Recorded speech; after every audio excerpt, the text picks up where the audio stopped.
Hi, my name is Scott Duffy, and today I want to tell you about an experience I had a couple years ago that just had an enormous impact on my life.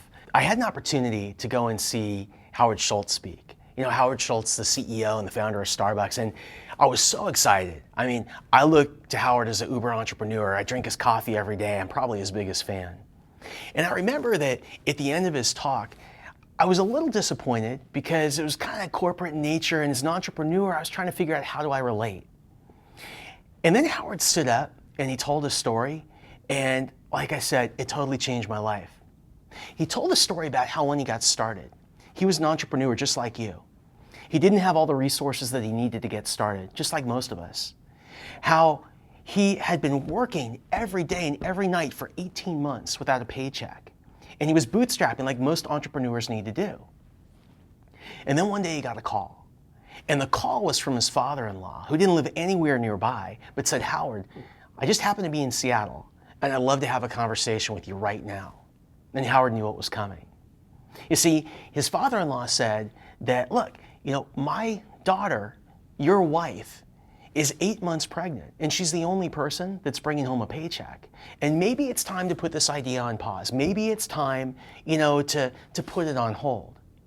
And Howard went home, closed early, and he said to his wife, he said, "This is what happened today. Here's the conversation. I'm ready to give up tomorrow." And she said, "No way." She said, "Howard, this isn't just your dream, it's our dream. It's not just your vision, it's our vision."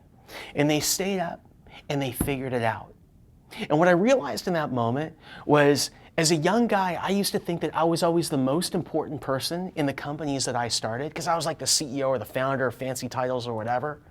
But the most important person in every business is what I call the CVO, or Chief Venting Officer. That's the person at home. That's the husband, the wife, the spouse, the significant other that's usually in it with us together, financially, emotionally, all those things. It has to hear about it. And so what I learned is this. I learned that in order to have our CVOs behind us, there's a couple things that we want to do. 2-3 tips I want to give you today, and you should apply them immediately. The first is this. Go have a cup of coffee. Go talk to that person in your life who's in this with you, and make sure that you're on the same page in terms of how much you're willing to risk financially, how much time you're willing to risk and give to this venture. So again, you start from the same page, because I would rather risk less in order to have my partner on the same page. That's number one. Number two, find out what their communication strategy is. And here's what I mean.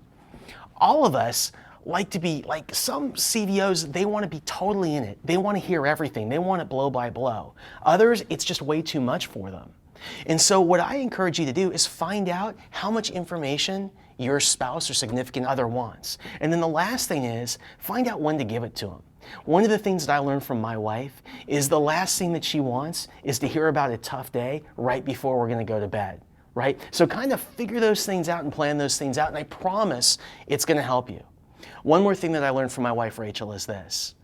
Love with an entrepreneur is spelled T-I-M-E. Give your partner time. For more, go to scottduffy.com and have an awesome day. Bye-bye.